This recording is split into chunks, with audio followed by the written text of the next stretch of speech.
सभी परम भक्तों को जय श्री सीताराम, जय श्री राधेश्याम।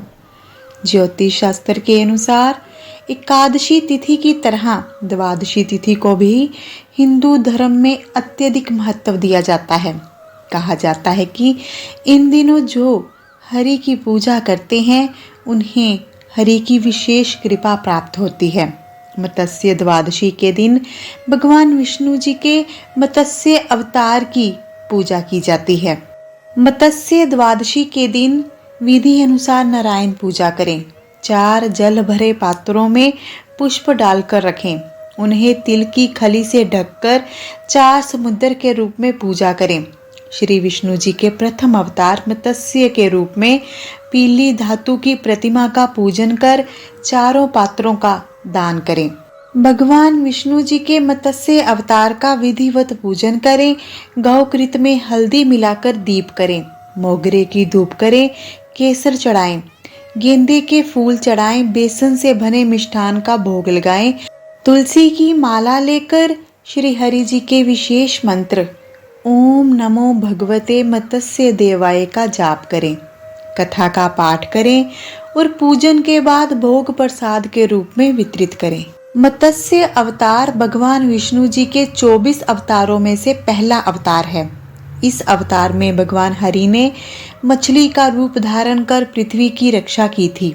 यही वजह है कि हिंदू धर्म में मत्स्य द्वादशी का विशेष महत्व है। मान्यताओं के अनुसार मत्स्य रूप में अवतरित होकर भगवान श्री हरि विष्णु जी ने वेदों की रक्षा की थी। मत्स्य द्वादशी पर जो भी भक्त भगवान विष्णु जी की पूजा अर्चना करता है, भगवान श्री हरि उसके जीवन से सभी कष्टों को दूर कर देते हैं। उसके जीवन के सभी कार्य सफल हो जाते हैं। मार्गशीर्ष शुक्ल पक्ष की द्वादशी को भगवान विष्णु जी ने मत्स्य रूप में दैत्य हयग्रीव का संहार कर वेदों की रक्षा की थी। आइए भगवान विष्णु जी के मत्स्य अवतार की कथा को जानते हैं। तो कर लीजिए श्री गणेश जी को स्मरण, क्योंकि हम करने जा रहे हैं श्री हरि की पावन कथा का आरंभ। जय श्री गणेश। मत्स्य अवतार श्री हरि जी ने सृष्टि के अंत के समय लिया था। जब सृष्टि के विनाश का समय निकट था, तब भगवान विष्णु जी ने सृष्टि के उद्धार के लिए मत्स्य रूप में अवतार धारण किया। पौराणिक कथाओं के अनुसार सत्यव्रत नामक एक धर्मपरायण और प्रतापी राजा हुआ करते थे। एक दिन वे कृतमाला नदी में स्नान कर रहे थे। स्नान करने के बाद उन्होंने भगवान सूर्य नारायण को जल अर्पित करने के लिए अंजुलि में जल लिया। उसी जल के साथ उनकी अंजुलि में एक छोटी मछली भी आ गई। राजा सत्यव्रत ने मछली को नदी में वापस छोड़ दिया, लेकिन तभी मछली ने बोलना शुरू किया। मछली ने कहा, हे राजन, इस नदी में बड़े बड़े जीव रहते हैं जो छोटे जीवों को मारकर खा जाते हैं। कृपा आप मेरी रक्षा करें। मछली की यह बात सुनकर राजा सत्यव्रत को उस पर दया आ गई। उन्होंने मछली से कहा कि कहिए, मैं आपकी किस प्रकार सहायता कर सकता हूँ। मछली ने कहा कि मुझे अपने पास रख लीजिए। तो राजा ने मछली को अपने कमंडल में रखा और उसे अपने महल में ले आए। अगली सुबह जब राजा नींद से जागे तो उन्होंने जो देखा उससे वे हैरान रह गए। राजा सत्यव्रत ने देखा कि जिस कमंडल में उन्होंने मछली को रखा था वह अब उसके लिए छोटा पड़ गया है, क्योंकि मछली तेजी से बड़ी हो रही है।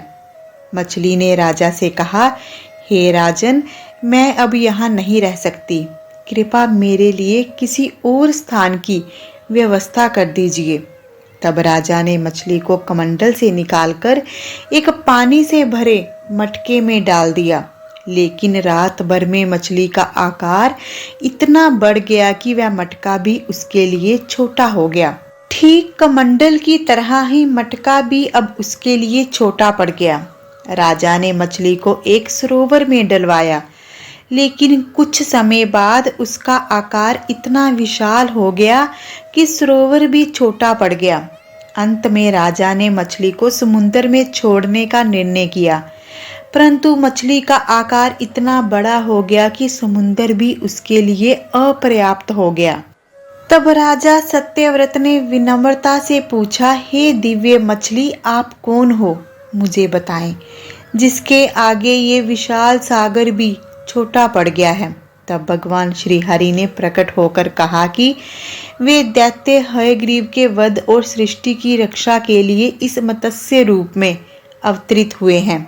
भगवान श्री हरि ने राजा सत्यव्रत से कहा कि दैत्य हयग्रीव ने वेदों को चुरा लिया है, जिससे संसार में अज्ञान और अधर्म का विस्तार हो गया है। भगवान विष्णु जी ने राजा को बताया कि 7 दिन बाद धरती पर प्रलय आएगी, जिसमें संपूर्ण भूमि जलमग्न हो जाएगी और चारों ओर केवल पानी ही पानी रह जाएगा। श्री हरि जी ने राजा से कहा कि प्रलय के समय तुम्हारे पास एक नौका आएगी। उस नाव में अनाज, औषधियां और अन्य आवश्यक वस्तुओं के साथ सप्त ऋषियों को भी लेकर सवार हो जाना। उसी समय मैं तुम्हें पुनः दर्शन दूंगा और तुम्हारा मार्गदर्शन करूंगा। इसके बाद राजा सत्यव्रत ने भगवान के आदेश का पालन किया। 7वें दिन जब धरती पर प्रलय आया और पूरा संसार जलमग्न हो गया, चारों ओर पानी ही पानी हो गया, तब राजा को एक नाव दिखाई दी। भगवान के निर्देश अनुसार राजा ने सप्त ऋषियों को नाव पर बैठाया और साथ में अनाज, औषधि और अन्य आवश्यक वस्तुएं भी रख ली। जल के प्रबल वेग से नाव आगे बढ़ने लगी और चारों ओर केवल पानी ही पानी था। इसी दौरान भगवान श्री हरि ने मत्स्य रूप में प्रकट होकर सत्यव्रत और सप्त ऋषियों को दर्शन दिए। प्रलय शांत होने के बाद भगवान ने दैत्य हयग्रीव का वध किया और वेदों को पुनः प्राप्त कर ब्रह्मा जी को सौंप दिया। इस प्रकार भगवान विष्णु जी ने अपने मत्स्य अवतार के माध्यम से वेदों की रक्षा की और जीवों का कल्याण कर सृष्टि को बचाया। कथा संपन्न हुई। जय श्री हरि। यदि आप भक्त किसी कारणवश इस दिन श्री हरि जी की पूर्ण विधि विधान से पूजा करने में असमर्थ हैं, तो बस आप इतना कर लीजिए कि मत्स्य द्वादशी पर सुबह सूर्य उदय होने पर भगवान सूर्य देव जी को जल दे दीजिए और फिर श्री हरि जी की माँ लक्ष्मी जी के साथ एक साथ पूजा कर ले। नदियों और जलाशयों पर मछलियों को आटे की गोली खिला दें। जो भी ऐसा करता है उसकी कुंडली के तमाम दोष दूर हो जाते हैं। श्री हरि और माँ लक्ष्मी जी की कृपा तो प्राप्त होती है, साथ ही सूर्य भगवान जी की कृपा से भाग्य भी उदय रहता है। हम जगत के पालनहार श्री हरि जी के चरणों में यही प्रार्थना करते हैं कि इस कथा का श्रवण करने वाले को कथा श्रवण का संपूर्ण फल मिले। कथा का कथन करने वाला, कथा का श्रवण करने वाला, हुंगारा भरने वाला श्री हरि जी की कृपा का पात्र रहे। सबका जीवन सुखी और समृद्ध हो, भाग्य उज्जवल रहे। जय श्री हरि। जय माँ लक्ष्मी जी की। जय सूर्य नारायण जी की।